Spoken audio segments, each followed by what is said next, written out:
Maybe you can share with us maybe one case where you witnessed transformation. We have several success cases across the country.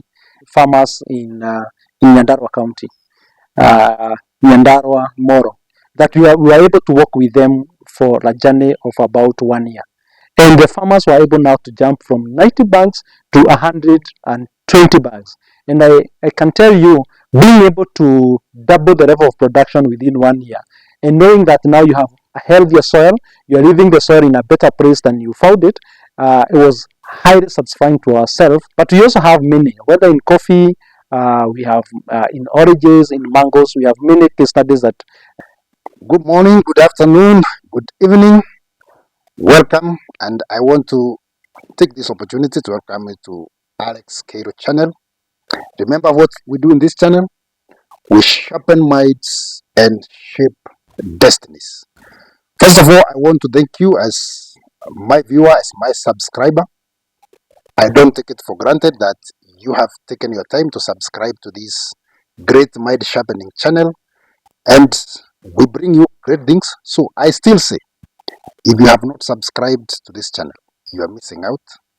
You're not supposed to be left out. So click that subscription button, click the notification bell, and let us notify you anytime we upload new videos. We are releasing great things, great teachings, and you don't have to be left out. You don't need to be left out. So today, we're gonna do things differently. And previously, you have had Alex sharpening your minds around reviewing books, bringing you things and teachings. But today, we will be having our first guest on this channel ever. We are making the guest who will make history as the first one to appear on Alex Mind Sharpening channel. And this guest, he will tell us what he does. I think I will give him a chance to introduce himself so that he can tell us all about what he does. His name is Bernard, and we have him, Mr. Bernard. Mr. Bernard, welcome to the Mind Sharpening channel by Alex Cairo. Thank you for inviting me to this channel. It's a great honor to be the first guest in your channel. Great, that's good. Maybe you can tell us who is Bernard, and maybe you also take that opportunity to tell us about the organization that you lead. Thank you very much. My name is Bernard Dongo. I'm the founder of Fadhili Africa Limited. It's a company that does soil testing across the country. We offer our services to the farmers so that we can be able to empower them to use data to drive production.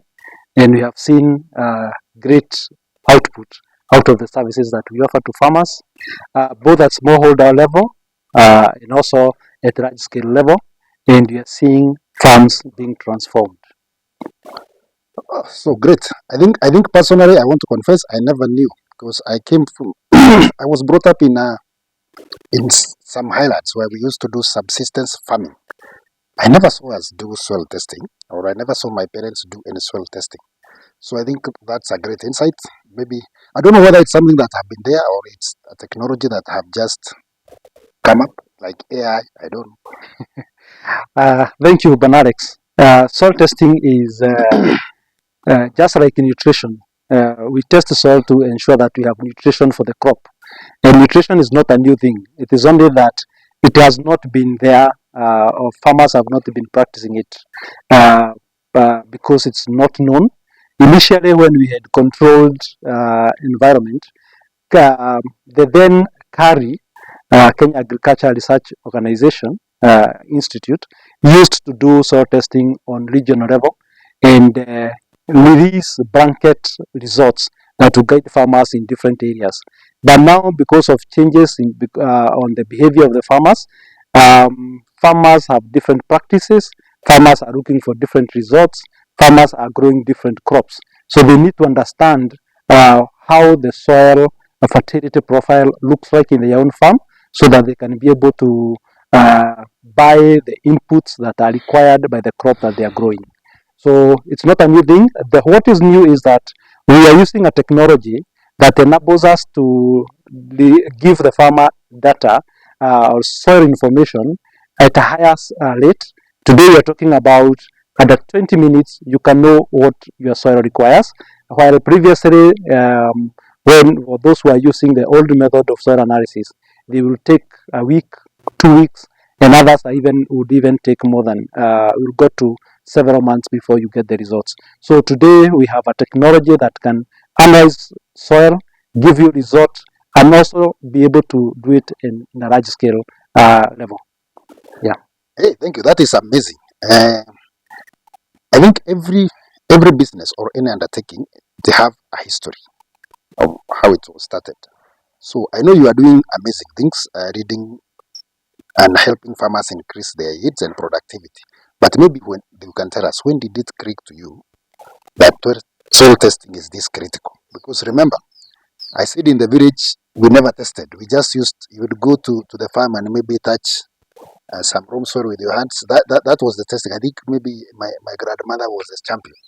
She would say, you plant some potatoes here, on this side you plant beans, and on this side you plant maize. So maybe you can tell us, when did it click to you that this thing is critical? For me, having been brought up in agricultural area, I realized that production, especially because I come from a coffee growing area, is that the production for coffee has been going down. And you remember we were involved in the process of picking coffee, growing coffee, and you see the kilos keep on oscillating up and down. And so this started raising the desire to know what is it that we need to do in coffee, what do we need to do in maize, because these are the things that my mother and my parents used to grow. And as I continued researching and getting to get the understanding, I realized that nutrition is a critical aspect that farmers need to be very careful about, because nutrition in crop accounts for 60% of the yield. And therefore, it is for me, I saw it as an opportunity in the country that I can get into and contribute into agricultural sector by improving the efficiency, making sure that people are able to produce, have the right inputs in their crop, and be able to get the results that they are looking for. We're in commercial work, and therefore the farmers have invested in it. They only deserve to get better yield. So amazing. Farmer, I hope you are listening. That we are saying we are sharpening minds, and today we want to understand. Now, what does soil testing entail, and how does the process go? And then, after you have done the testing, you have gotten your results, what follows? Thank you, and this is a very good question, because the process of testing soil always starts from the farm, because the samples have to be taken in the right places, at the right spots, and in light quantities. Remember, there are several control measures that those who are taking soil samples needs to make sure that they are put in place. There are always the do's and the don'ts when you're doing the soil sampling. And you will always see in any laboratory report, they will tell you that the results are as good as the sample that was picked. And this is where a lot of technical work is needed. It's not part of the guesswork, because as all of us did statistics, we need to take a representative sample of the farm that we are testing the soil. From there, the sample is taken to the laboratory, or for those of us who have the mobile machines, then we are able to put those samples into our machines. We analyze them and get results. The output is a result that now gives us the in-depth detail of what that farm has. It is as is result. And from there, we develop now the recommendations that are allowed the crop. Our results are crop specific. So we look at what is it in the soil, what does the crop require, and then we advise you on how you are going to go about it, and give you at different intervals what is it that you are supposed to do. Because there are four things that are critical, and especially when it comes to nutrition, because we must choose the right source of nutrients. That is, if it's a fertilizer, what is the right fertilizer that you have to put? Then we determine the right quantity that you're supposed to supply and at what intervals. And then we also ensure that you are guided in terms of timing, because time is critical. Crop is so unforgiving, because once a stage is jumped and you have not fed, then you have already started incurring the losses. And then finally, we also advise the farmer at where are you going to place these nutrients. Some of them are fertilizers that you can do top dressing. Others have to go to where the roots are so that the crop can be able to uptake them. So it's a serious process that a farmer engages himself, and that he is ready to follow it to be able to get results. So what I'm picking from you is that a crop, for you to get the best end product, is just like maybe bringing up a toddler. I remember, by then my view, I'm a parent. So I remember one time when I got my firstborn, the doctor, I think, tried to prescribe how maybe even after weaning, I think after that time the baby has stopped the breastfeeding. Now they were taking us through sessions on how to feed this child so that they can have a balanced kind of diet. And amazingly, I'm picking like even a plant requires a balanced diet. And so the balanced diet is not readily available in the soil. Yeah, You have to that's very true. you have now to feed the soil with the nutrients so that now the plants can be able to absorb. So if you are there, maybe your plants are not doing very well. Maybe that is the challenge. You are not giving them a balanced diet, and maybe they are behaving like a kid. I remember when we were doing nutritional classes, there are some kids which were emaciated because of, I think, something called kwashiako, and they were saying it's because they are not feeding on a balanced diet. Thank you, Mr. Bernard. I think the other question I have is businesses face challenges, and especially when they are starting, the startups, and of course, you cannot run a business without experiencing challenges unless, I don't know, you are who. But maybe what you can tell us, what are some of the challenges you face as Fabiri Africa? Um, it's a very interesting question, and a question that farmers and business people, business community experience on a daily basis. And one of the challenges that as Fadhili Africa experience is because soil testing is very seasonal. We have to do this during land preparation. That's when is the best time for farmers to do, and then that means that we face a lot of seasonality, and that is why we had to bring in other products such as agronomy, so that we can now be able to work with the farmer from beginning to the end and make sure that they are doing the right things. The other challenge, of course, financing is a common challenge among the businesses, and we are not exceptional. Soil testing being a very niche service, also have very few people, trained people who have the capacity to um, understand what the reports are, uh, take the people, the farmers through the interpretation. And so we have to keep on training and retraining and making sure that our staff are also equipped with the knowledge that we have to be able to serve our farmers in a better way. I think in general, I would say those are our day-to-day challenges that we face, and among other challenges that people in the current economy are experiencing. I think one thing I have picked is that you have said there are very few technicians, and I'm thinking about my subscribers. So if you want to become a soil testing technician, you can see the opportunities. That is an area where we have all of us ignored. I think one subject that I did not like, although I was very good in, is agriculture. But even even if the teacher would have pushed it to me, I would have said they don't like. But today I realize it's the backbone of the world. It's the backbone even of our country economy, Kenya.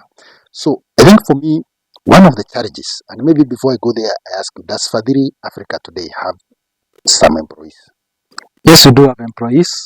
And And because the reason why I'm asking that question is because from my own understanding, one of the challenges that businesses face, especially in Kenya and here in Africa, is balancing between employees' expectations and customer satisfaction. Uh, and and this is usually a serious challenge because sometimes employees feel like either they are doing so much and not being compensated enough, And also customer feels they're not being served to the level they have paid to be served. But so my question is, how do you handle this challenge so that both the employees and your customers, who are now the farmers, would feel like they have been served and tasked by the purpose and vision of Fadhili Africa?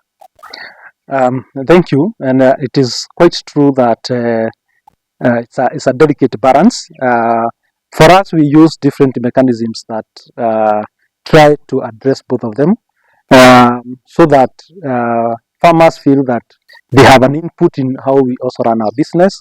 So we have feedback mechanisms so that the farmers are able to give us the feedback and we can be able to address them. Not necessarily as a complaint, but as a ways and means of making us better than what we have in the competition.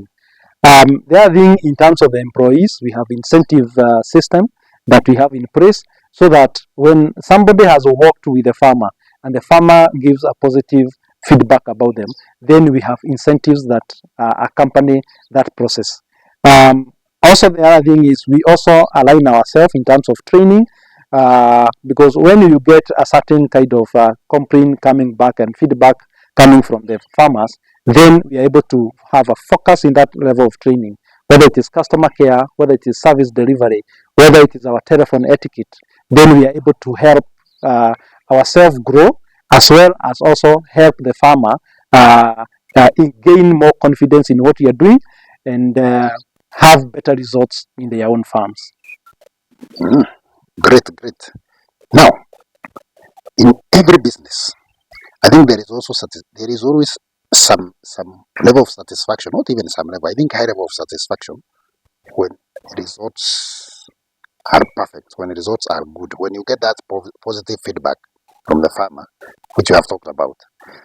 Maybe you can share with us maybe one case where you witnessed transformation happening to a farmer, or who I would call your customer, after sweat testing. Yeah, we have several success cases across the country, and a case in point, we had farmers in Nyandarua County, Nyandarua, Moro, that we were able to work with them for a journey of about 1 year. And what was very satisfying is that we met these farmers when they were getting results of 60 bags, the big bags, 100 kilos, 100 plus, 60 of them, and that's per season, per acre.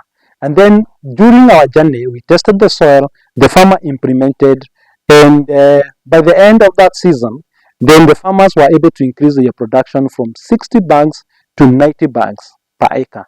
And that means that they were able to get more than 50% of extra more than what they were doing at a lower cost of production. Then we got into the second season, we tested again, because what we know is that the potential of the potato variety that we were growing, the farmers were growing, had the capability of giving up to 150 bags per acre. So the second season we got in, tested the soil, started implementation journey and agronomy support together, and the farmers were able now to jump from 90 bags to 120 bags. And I can tell you, being able to double the level of production within 1 year, and knowing that now you have a healthier soil, you're leaving the soil in a better place than you found it, it was highly satisfying to ourselves, and farmers were very happy because they were even producing at a lower unit cost of production. So that's one of the cases. But we also have many, whether in coffee, we have in oranges, in mangoes, we have many case studies that we can be able to share, take farmers to the ground, and they'll be able to interact with those who have gone through this journey, and they're happy. I normally see, whether it is onion, I see some farmers all the way from Isinya saying that we cannot plant unless we have tested the soil. So we have several, and we are happy with the work that we are doing.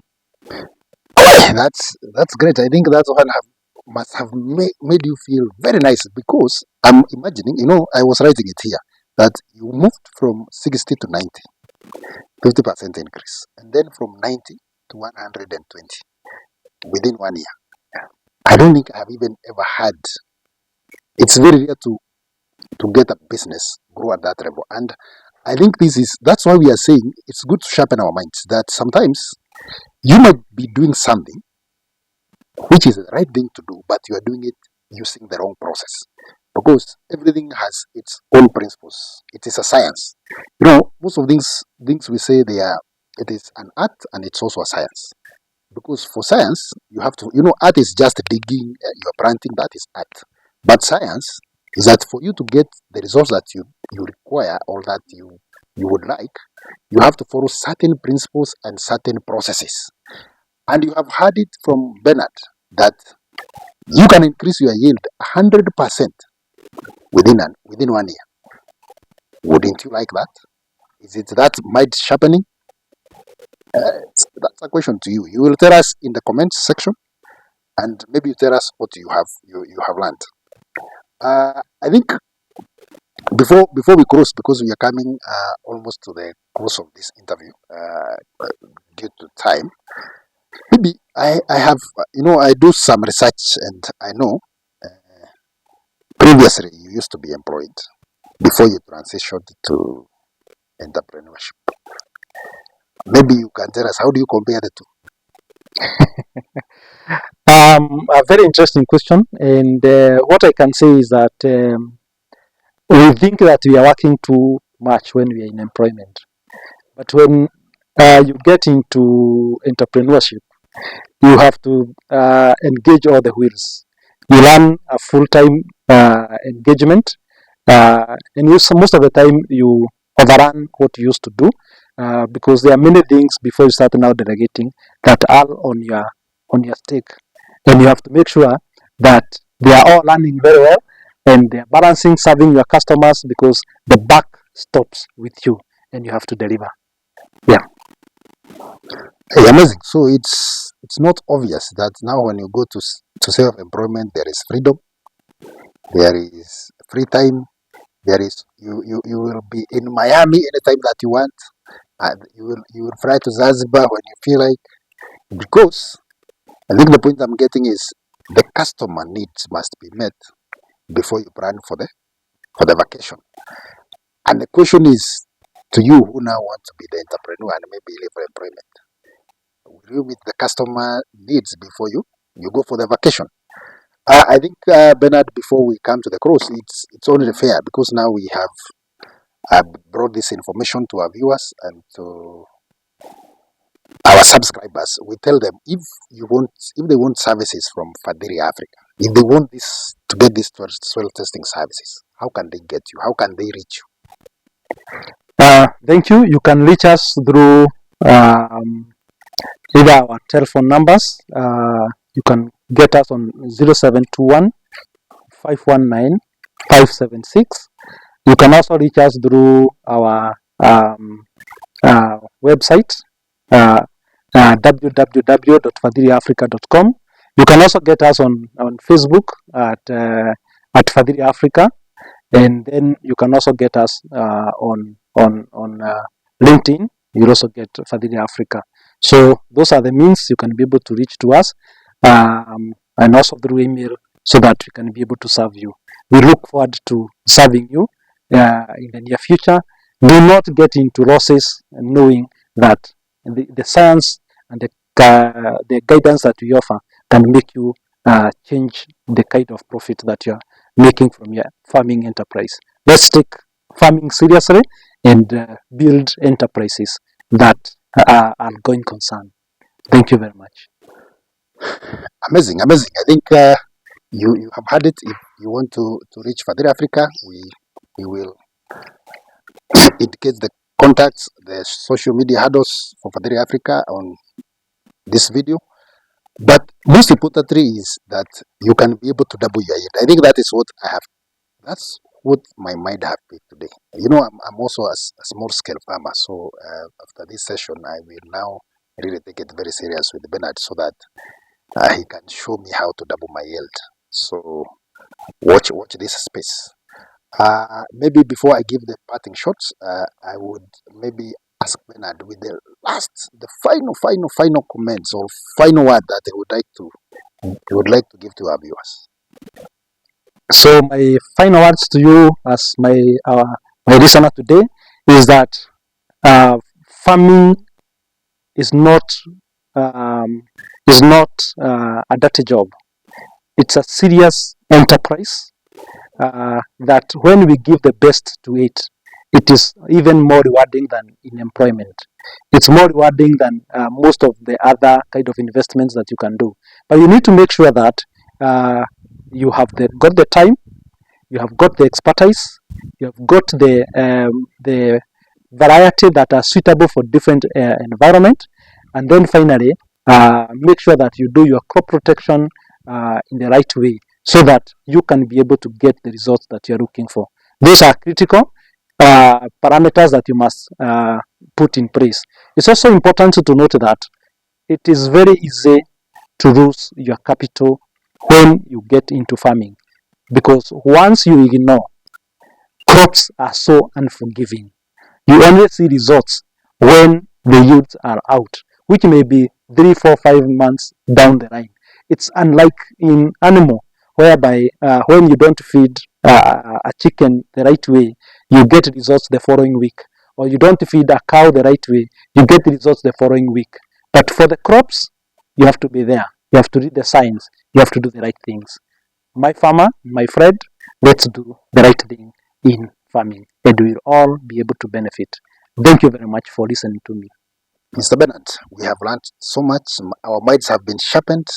And thank you very much. We don't take it for granted that you found time to come and sharpen us. And we really appreciate it. Thank you so much, and I appreciate being your person. My first guest. Oh, being the first guest. Yeah, great. Yeah, thank you. Karibu sana. And in this channel, what we are trying to do is just to build our capacity in several areas. And I think we are very privileged to have started with farming, because farming is what feeds us. And for me, what I have picked is that when somebody is buying a piece of land, they seek professional advice. They want to do due diligence. I think enhanced due diligence. They want to go all the way to get a green card. They want to seek the advice of a lawyer or a valuer, maybe, and many others. And I think farming is not exceptional. So what I have picked is that for us to get it in farming, we have to seek professional support. And that farming sometimes is very unforgiving. Yes, you can make a lot of money, and it's also very unforgiving. But I think any area is very unforgiving. If you just decide to buy land without doing the due diligence, you lose your capital. If you go to business, you jump in and you don't understand. I have had people who have decided after retirement they want to do matatu business because they think it's very profitable, of which is very profitable, but to people who understand. So then they jump in without seeking the professional guidance of people who understand matatu business. So my viewer, my good subscriber, keep it at Alex Mind Sharpening channel. We will be bringing you more and more mind sharpening sessions with more experts, and we hope. Remember, this year we are on the road to 10,000 subscribers, and you are going to support us achieve that.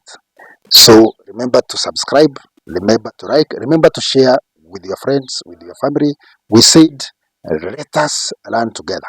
And there is no better gift that you can give to your loved ones and to your family members than introducing them to on the best mind sharpening channel today.